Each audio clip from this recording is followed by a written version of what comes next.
অমৃতা, ভারতনাট্যম নিয়ে কত বছর হলো বলো? 3.5-4 থেকে আজকে তোমার মোটামুটি চলছো। এবার আমরা দেখতে পাই যেটা আমরা সাধারণ মানুষ, সাধারণ অডিয়েন্সের কথা বলছি। 92 থেকে শেখা শুরু করি, আমার যতদূর মনে হয় 92। তাহলে এদিকে যে 25 আর 33 বছর। আচ্ছা, এবার হচ্ছে আমরা যারা অডিয়েন্স, সাধারণ মানুষ যারা নাচ দেখতে ভালোবাসি, নাচ ভাল লাগে, আমরা মেনলি ফিল্মি নাচ বা ওই জাতীয় নাচ দেখতে চাই, দেখি আর কি। ক্লাসিক্যাল ডান্সের ক্ষেত্রে আমরা বেশিরভাগ জনই বলি যে বুঝি না, কি দেখব, কি করব। এই বিষয়টাকে তুমি পিএইচডি করেছো, তুমি যতই পিএইচডিটাকে যেভাবে দেখো, তুমি খুব মাটির মানুষ, মাটির মেয়ে আমাদের, কিন্তু এত দূর করার পর তুমি এই বিষয়ে কি বলতে চাচ্ছ? মানে ক্লাসিক্যাল ডান্সের উপযোগিতা কতটুকু? হ্যাঁ, কমার্শিয়াল ডান্সের উপযোগিতা আমাদের কাছে বেশি। এটা না, এটা উপযোগিতা বলবো না, আমরা এন্টারটেইনমেন্ট খুঁজি আর কি। নাচের মধ্যে এন্টারটেইনমেন্ট আমাদের ধ্রুপদী নৃত্যও আছে, সেটা খুঁজে নিতে হবে, কিন্তু সেই খুঁজে নেওয়ার দায়িত্বটা দর্শকের না, সে খুঁজে নেওয়ার দায়িত্বটা শিল্পী, খুঁজে দেওয়ার দায়িত্বটা শিল্পী। যে আমি কতটা আকর্ষণীয় ভাবে আমি দর্শকের কাছে পৌঁছবো, সেই দায়িত্বটা তো আমাদেরই।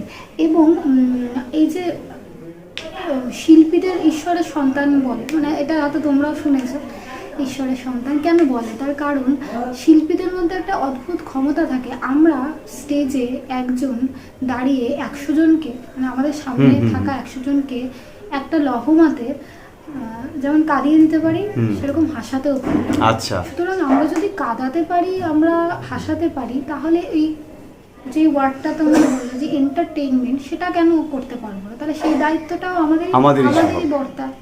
আমাদেরই বর্তায় যে একজন 100 জন দর্শককে 1 ঘন্টা আমার ধ্রুপদী নৃত্য বোঝার জন্য, তাকে যদি সেই জায়গাটাতে বসিয়ে উনি বসে থাকেন বা সেই ইন্টারেস্টে দেখেন, তার 80% দায়িত্ব আমাদেরই বসিয়ে রাখতে হবে এবং তাকে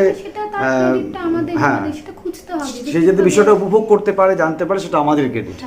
তাই সেটা আমাদেরই। তাই সবসময় যে মানে যেটা এখন বিভিন্ন রকম বিতর্কগুলো আসে না, বিতর্কগুলোর পেছনে অনেক কারণ থাকে হয়তো। আচ্ছা, আর নতুন প্রজন্মকে কেমন দেখতে পাচ্ছ? তোমার সামনে এখন তুমি এখন টিচার, প্রফেসর, নতুন প্রজন্ম আসছে, একটা বড় জেনারেশন, অনেক উন্নত, ভালো। হ্যাঁ, অবশ্যই ভালো। আমি একটা ছোট উদাহরণ দিই। আমি যাদেরকে বিশ্ববিদ্যালয়ে পড়াই, তাদের আমাদের একটা সাবজেক্ট মেকআপ পড়ানো হতো। মেকআপ, এটা আমি ভীষণভাবে উপলব্ধি করি। নাচের, হ্যাঁ, স্টেজ মেকআপ। আচ্ছা, তো আমি ওটা সাবজেক্ট, হ্যাঁ সাবজেক্ট, একটা স্টেজ মেকআপের, মানে যিনি আমাদের পড়ান আমাদের বিশ্ববিদ্যালয়ে, উনি এই বিষয়ে অনেক বেশি জ্ঞানী। তো আমি যতটুকু আমার জ্ঞান, সীমিত জ্ঞান, সেটা দিয়ে বলছি। আমি 2014-তে মাস্টার ডিগ্রি পাশ করেছি। আমি সেই সময় মেকআপের জ্ঞান আমার যতটুকু, বা আমার সহপাঠী যারা ছিলেন, এখনকার ছাত্রছাত্রীরা অনেক বেশি উন্নত। আচ্ছা, মানে এস্থেটিক্যালি ওরা অনেক এনরিচড।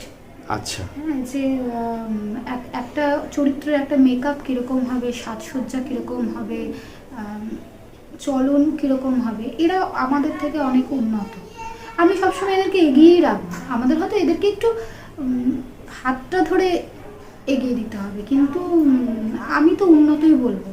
আমি এটা কোনো সময় বলবো না যে এদের কোনো ইন্টারেস্ট নেই, এরা ধ্রুপদী নৃত্য বা ধ্রুপদী সঙ্গীতে কোনো ইন্টারেস্ট নেই। কিভাবে বলি, তার কারণ আমি যখন পড়াশোনা করেছি তখন আমার যতদূর মনে হচ্ছে, আমরা টোটাল স্টুডেন্ট স্ট্রেংথ মাস্টার ডিগ্রিতে 56-57 জন ছিল। আচ্ছা, এখন সেটা 100, 102, 103। তাহলে একজন ছাত্রছাত্রী, একটা বাড়ির ছেলে মেয়ে একটা শিক্ষা প্রতিষ্ঠানে পারফর্মিং আর্টস নিয়ে পড়াশোনা করতে পারবে তখনই যখন গার্জিয়ানদের সেই উৎসাহটা থাকবে, তাই তো?